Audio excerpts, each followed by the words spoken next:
Meghan Markle wanted a bag. Not just any bag, though. Meghan allegedly asked Hermes, yes, that Hermes, for a custom, one-of-kind Birkin. Her vision, ethically sourced white leather, gold-plated hardware, and a delicate engraving of one of her own quotes.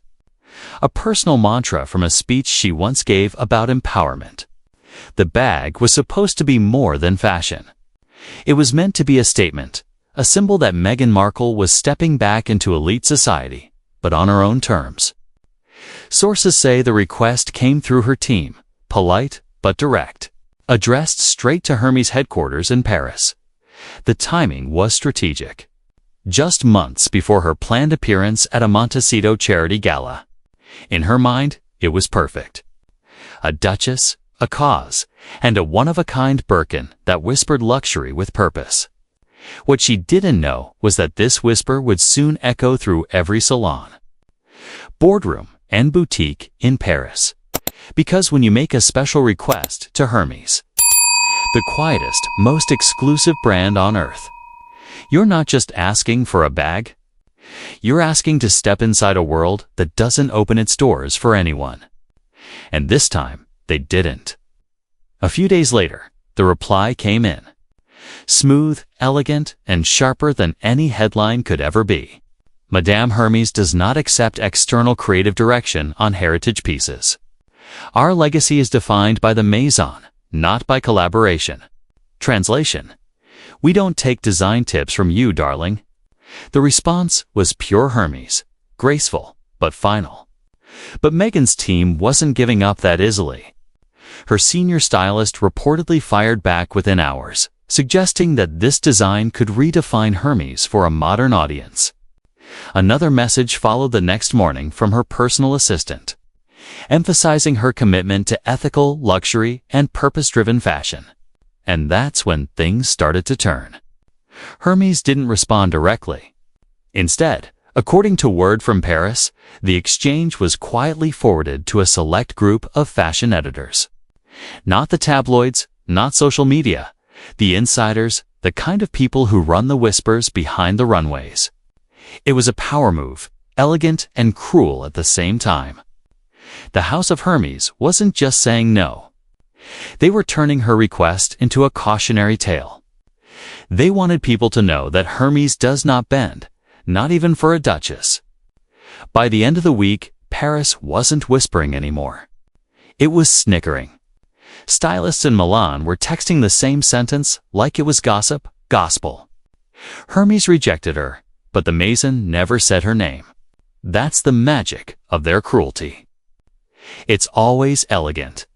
You need to understand, it was unheard of. Hermes, the brand that never comments, never collaborates, never leaks, had allegedly made sure this no was heard everywhere that mattered.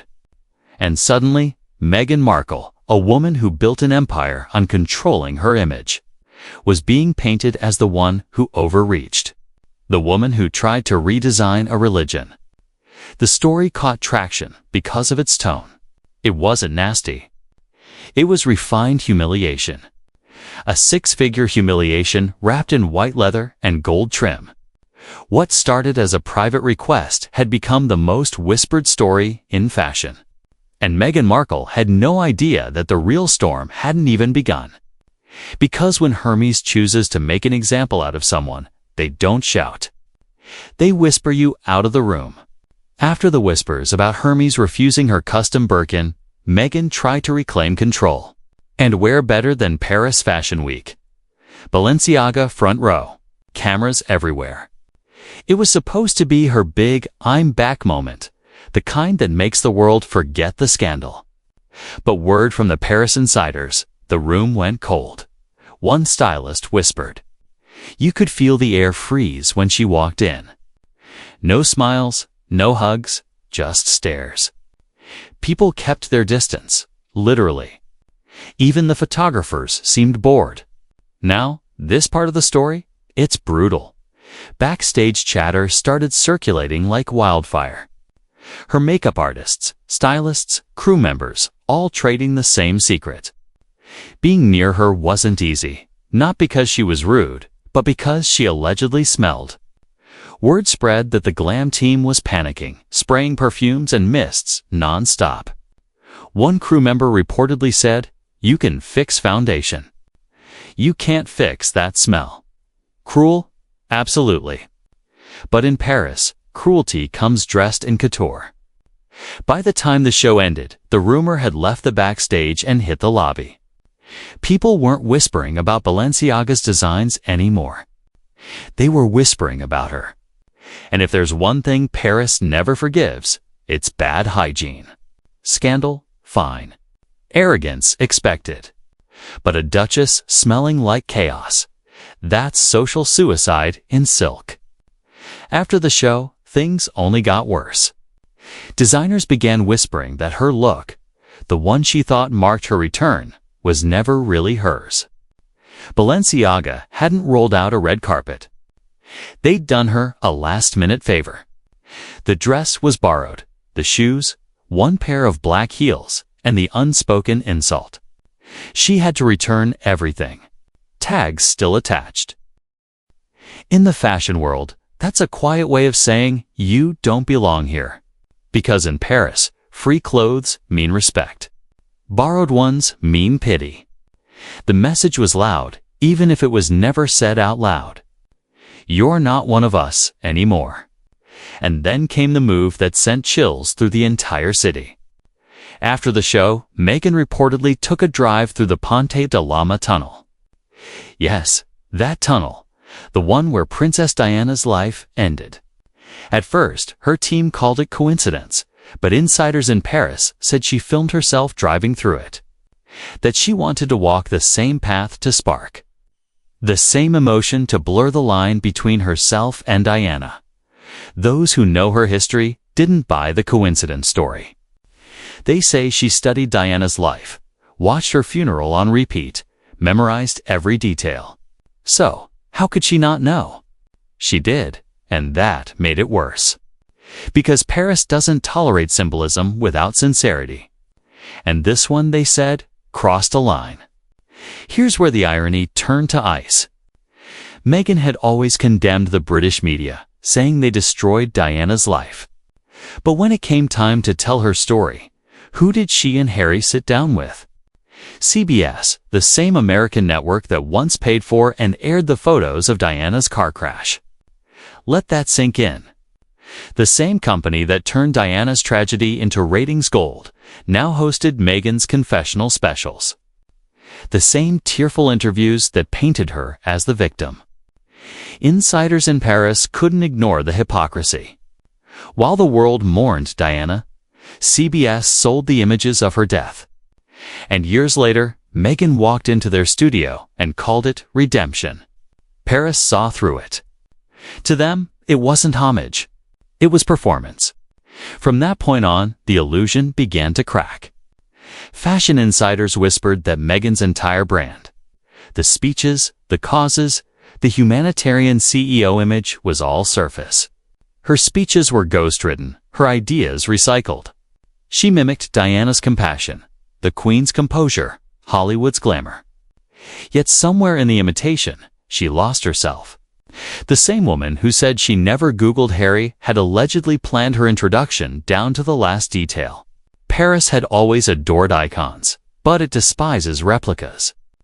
The city that once wept for Diana now turned away from Meghan because the performance was showing its seams. When the lights dimmed and the last flash faded, Paris did what it always does. It told the truth. Not in words, but in silence. Meghan Markle walked out of that Balenciaga show like she'd conquered the city. But Paris had already made its verdict. No applause, no headlines of triumph, just polite claps, polite smiles, and a sea of people already turning away. Because in that moment, the illusion cracked, and behind it stood a woman the industry no longer believed in. The whispers that once followed her with awe now followed her with warning.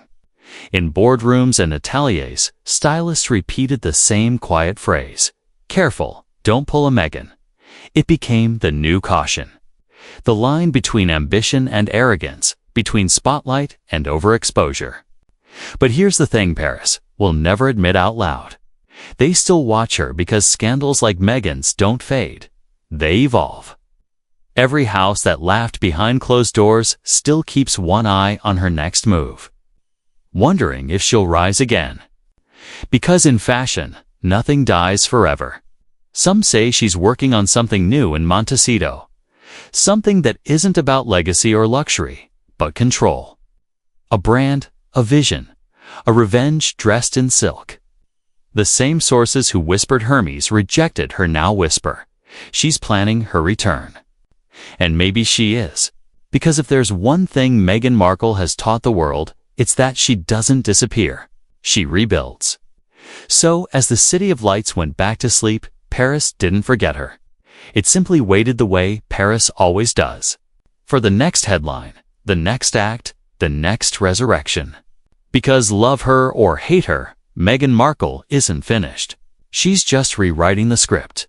And when she steps out again, whether it's Montecito or Paris, every camera will turn, every whisper will rise, and every soul who doubted her will wonder, what if this time she wins?